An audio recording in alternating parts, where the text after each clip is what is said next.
예, 이제 드디어 이제 본론으로 들어가겠습니다. 재활이란 어떤 것이냐라고 봤을 때 왼쪽 그림을 보시면 아시겠죠. 이게 일반적인 재활병원의 풍경입니다. 네. 그 학생들 같은 경우는 사실 여기가 어르신들이 많이 계신다 곳이다 보니까 거의 가본 경험은 없으실 겁니다. 병동에 이렇게 뭐 면회를 가는 경우는 있어도 실제 이제 치료실을 보신 적은 거의 없으실 거예요. 보시면 거의 무슨 자리마다 이렇게 커다란 테이블이 있고 네. 테이블마다 어르신들이 누워 계시고 그것들을 이제 그 물리치료사가 여러 가지 그 기법들이 있습니다. 저희들만의 기법을 이용해서 치료하는 현장인데요. 보통 어르신 또는 노인 1인당 30분 정도의 노인 그 물리치료사가 직접 컨택을 하는 이런 치료를 하게 되고요. 30분 정도는 스스로 좀 할 수 있는 이런 치료들을 하는 게 일반적인 신경계 환자들의 재활입니다. 그 밑에 보시는 거는 이겁니다. 이랬던 재활 현장이 지금은 이런 식으로 약간씩 변화하고 있어요. 그러니까 로봇을 사용한다든가. 뭔가 장비가 많이 그쵸. 들어선 것 같아요. 그러니까 인간이 계속 하다 보면은 뭐 좋은 점은 있습니다. 정말 좋은 점은 뭐 어떤 환자든지 맞춤형으로 쭉 이렇게 치료를 할 수는 있는데 이런 문제가 발생합니다. 그러니까 숙련가와 초보자의 차이가 발생할 수가 있어요. 그러니까 숙련자가 이제 치료를 하게 되면은 10명이 오면은 10명은 다 나의 노하우와 지식을 가지고 잘 치료를 할 수도 있을 겁니다. 근데 초보자의 경우는 똑같은 환자가 와도 더 적은 환자를만 이제 케어를 할 수 있는 그런 문제가 발생할 수도 네. 있습니다. 왜냐하면은 실력이 떨어진다든가 지식이 떨어진다든가 뭐 노하우가 떨어진다든가 이런 이유로요. 그렇지만은 이 로봇이라든가 과학이라는 거는 거의 오차율을 가장 뺀 장비들이 됩니다. 그래서 뭐 예를 들면 10명이 오면 10명을 다 고칠 수는 없지만은 그래도 7명까지는 어느 정도 평균적으로 커버가 된다는 것이 특징이거든요. 그래서 사실 이 둘의 공존이 무엇보다도 중요합니다. 예, 그래서 어느 정도는 이제 기계라든가 과학이 하고요, 처리를 하고 그 외에 맞춤형과 관련된 부분들은 인간이 투입이 되는 이런 형태가 가장 아이디어란 최상의 조건이 되지 않을까 싶습니다. 뭐 아시다시피 대한민국은 이제 고령화 사회입니다. 그리고 향후 이제 10년 후에는 초고령화 사회에 진입할 거다 이런 얘기를 많이 하고 뉴스에서 얘기하고 있는데요. 이때 가장 큰 문제가 되는 것이 무엇이냐면은 이 노인들을 그럼 과연 누가 케어할 거냐라는 겁니다. 네. 노인이 많아지면 많아질수록 만성질환자는 많아질 것이고요. 그러면 이 노인을 기존에는 이제 젊은 사람들이 치료를 하고 또 케어를 하고 관리를 해드렸지만은 이제는 로로 현상이라고 합니다. 노인이 노인을 이제 감명을 해야 되는 이런 상황들이 이제 발생하게 되는데 치료사도 점점 고령화 그렇죠. 되니까. 네. 근데 이게 또 의학만의 특이한 모델이 있습니다. 왜냐? 병원에 가보신 분들은 다 아실 거예요. 병원은요, 뭐 일반적인 공장이라면 시설이라든가 공장 기계를 사는데 많은 뭐 지분을 투자하겠지만 병원은 거의 대다수가 인간 중심의 그런 형태의 노동 시장을 가지고 있어요. 그러니까 사람이 사람을 치료하고요. 병원 가보셨으면 알겠지만 의사 선생님 한 분이 여러 명을 한꺼번에 방에다 넣어놓고서는 이렇게 이거 먹으세요, 이거 먹으세요, 이거 하세요, 이거 하세요. 이런 식의 치료는 없다고 알고 계시잖아요. 맞습니다. 의료 시장의 가장 한계는 1대1이라는 겁니다. 1대1. 그래서 1대 다로 이제 할 수가 없다는 게 가장 큰 문제고요. 전문직 한 명이 한 명의 환자를 봐야 되니까 시간도 많이 걸리고 네. 볼 수 있는 환자의 수도 상당히 적다는 겁니다. 네, 다음 넘어가겠습니다. 그래서 그런데 이제 재활치료의 요구도는 어떻게 되느냐. 그 나라는 점점 이제 늙어가고 있지 않습니까? 그런데 실제로 몇몇 교수님들이 연구를 해보니까 재활치료가 어려운 뇌졸중 환자의 80.4% 거의 뭐냐면 5분 중에 4분이 불안이라든가 우울, 뭐 케어에 대한 미충족을 느끼신다는 거예요. 사실 이런 분들은 주로 또 어디에 계신 분들인가 하면은 더 대도시처럼 이제 의료 환경이 좋은 동네가 아니라 네. 의료 서비스가 좀 어려운 그 시골이라든가 농촌 지역 또는 이제 도서 산간 지역 뭐 이런 쪽에 사시는 분들이고요. 그 중에서는 또 뭐냐면 소외계층, 그 사회 소외계층이라고 얘기하는 그러니까 나는 늙어서 이제 못하는데 뭐 자식이라든가 내가 같이 있는 가족들이 또 장애인이에요. 예를 들면 네. 이런 경우는 상당히 좀 의료 서비스 사각지대에 놓이지 않습니까? 그래서 이분들을 가지고 이제 연구를 했더니 거의 이렇게 못 받으시는 분들은 계속적으로 치료는 받고 싶어 하는데 치료를 내가 받지 않으면 죽지 않을까.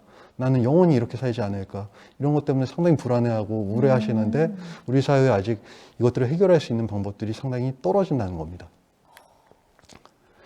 그래서 전국에 있는 장애인 현황을 이렇게 조사해 놓은 것이 2020년 자료입니다. 그러니까 네. 바로 전년도 자료죠.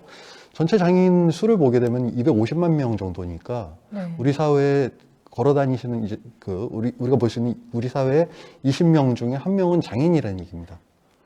그러니까 우리 대한민국이 지금 5천만 명이지 않습니까? 260만 명이니까 이번이. 근데 이런 장애가 단순히 태어날 때부터 장애인 경우도 있지만은 네. 나이를 나이를 먹으면서 뇌졸중이라든가 치매 이러한 만성 질환에 의해서 장애가 되는 경우들이 또 어마어마하게 많습니다. 예, 그쪽이 더 많죠. 그러다 보니까 그 노인이 많아지면 많아질수록 이 장애인도 늘어난다는 얘기고요. 그러면 이러한 사회적 현상을 누군가는 이제 책임지고 해결을 해야 되는데 이것들을 그러면은 우리는 이 준비가 되어 있느냐를 보는 거죠. 그러면 이 전체 장애인 260만 중에서 120만이 뭐냐면 지체장애인입니다. 아, 지체장애인이라는 것은 신체를 마음대로 쓰지 못하시는 분들이거든요. 네. 그러니까 이 신체를 쓸 수 있는, 이 재활할 수 있는 이런 환경이 상당히 많이 좀 앞으로 많이 갖춰져야 된다고 보는데, 아, 이게 참 대비가 많이 안 되어 있습니다. 네. 실제로 말씀을 드리면. 그래서 제가 그 2015년부터 투입을 해서 진행이 됐던 게 이제 AR 기반 재활 치료라고 합니다. AR 아마 많이 들으셨을 겁니다. 그런데 AR 하면 제일 많이 아시는 것이 아마 이 게임이시겠죠? 포켓몬고. 네. 그러니까 우리 피카츄 잡으러. 네네. 제가 이쪽에 뛰어든 내용 중에 하나도 사실 포켓몬고를 저도 열심히 했습니다. 러닝 하시면서 예, 예. 곳곳을. 정말 열심히 했는데요. 사실 이 AR이라는 이름을 가장 많이 알린 게 이 게임이기도 한데, 이 증강현실이라는 건 뭐냐면은 내가 있는 지금 현실에다가 몇 가지 요소를 더 투입해가지고 지금 현실 세계를 더 크게 만드는 것을 증강현실이라고 얘기합니다. 그러니까 가상현실이란 거는 현실은 기반하지만 그 내가 있는 사회가 이렇게 꼭 들어갔다고 얘기하지는 않거든요. 그래서 보통 이런 큰 안경을 쓰지 않습니까? 네. 가상현실 같은 경우. 이 증강현실의 가장 큰 특징은 뭐냐면은 내 현실을 어느 정도 반영하고 있다는 것이고, 그래서 뭐냐면 재활시장에서도 내가 뭔가 이제 다른 존재가 되는 것이 아니라 나의 어느 정도 핸디캡을 가지고서는 거기서 뛰어들 수 있다는 것이 가장 큰 장점이 됩니다. 다음은 이제 요즘 제일 많이 뜨는 닌텐도 스위치죠. 네. 닌텐도 스위치.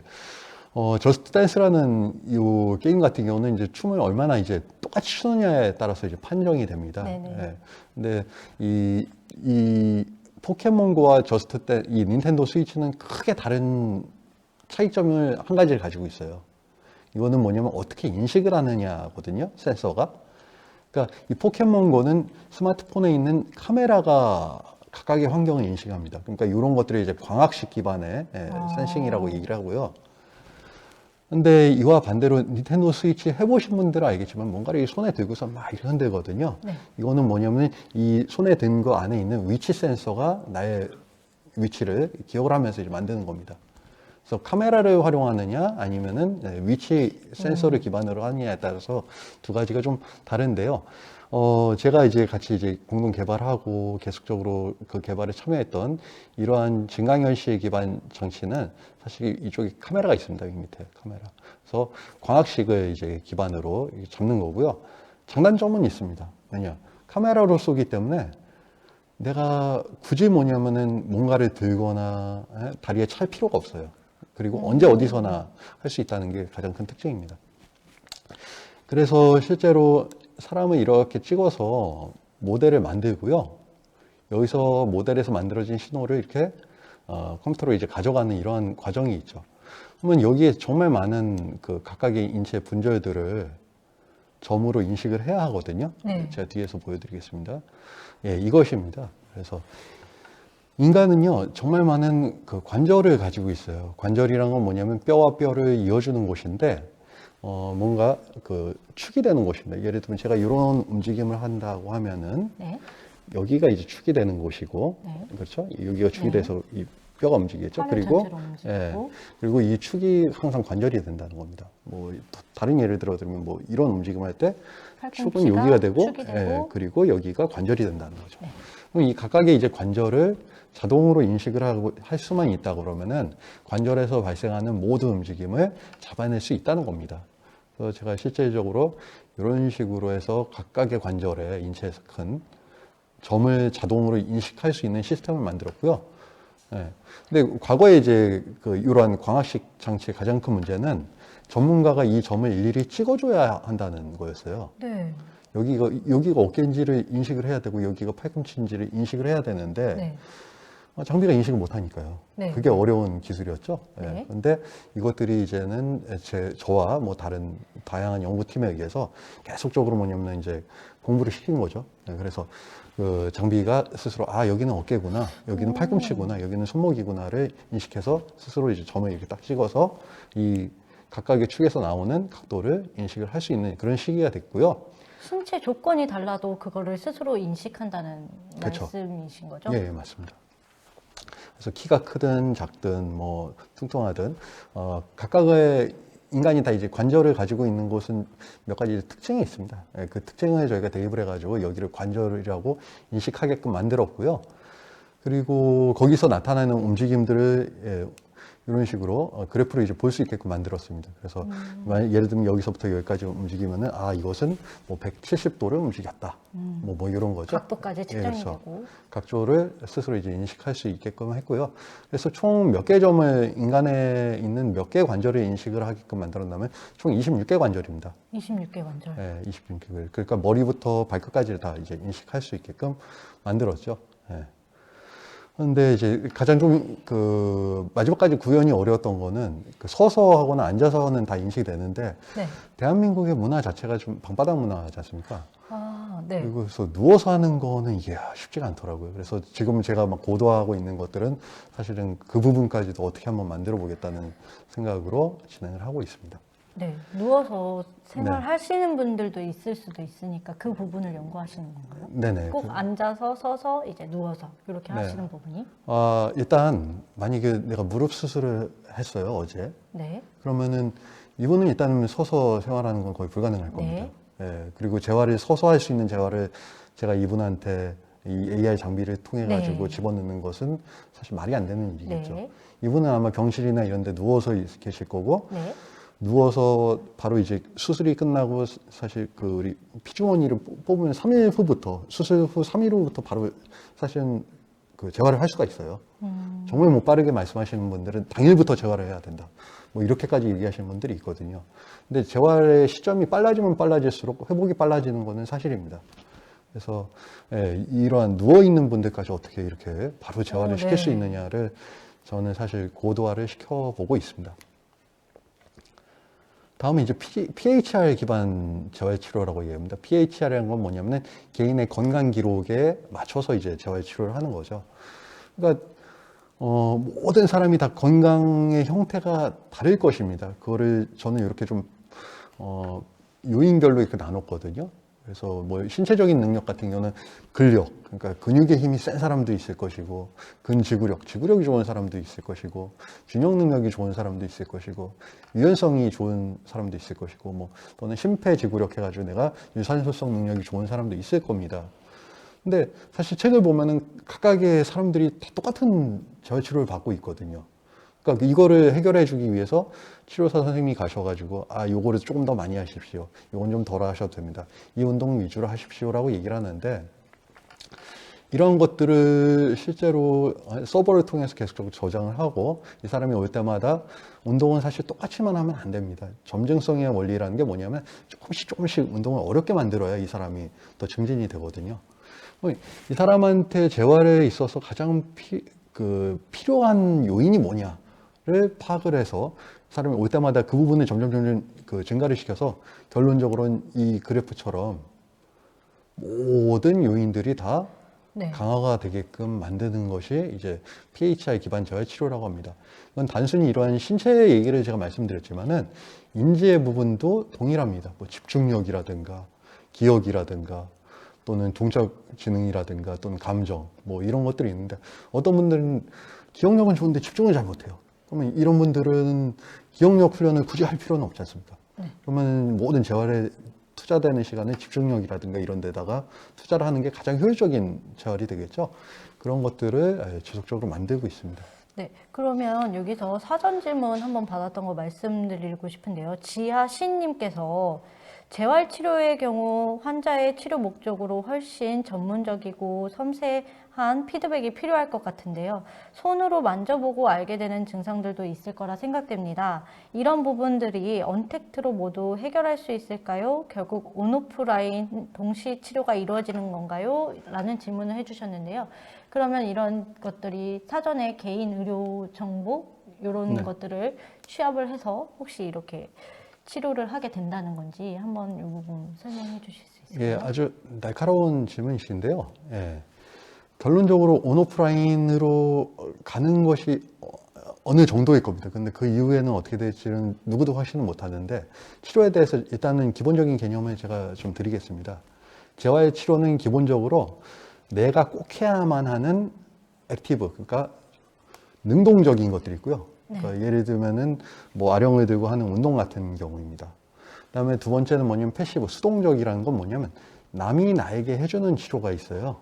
네. 뭐 대표적인 재활 치료 중에 하나가 마사지 같은 기법이겠죠. 네. 이거는 남이 해주는 거지 않습니까?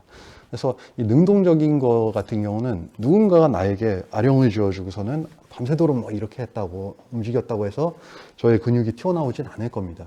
반드시 내 땀과 노력이 필요한 거죠.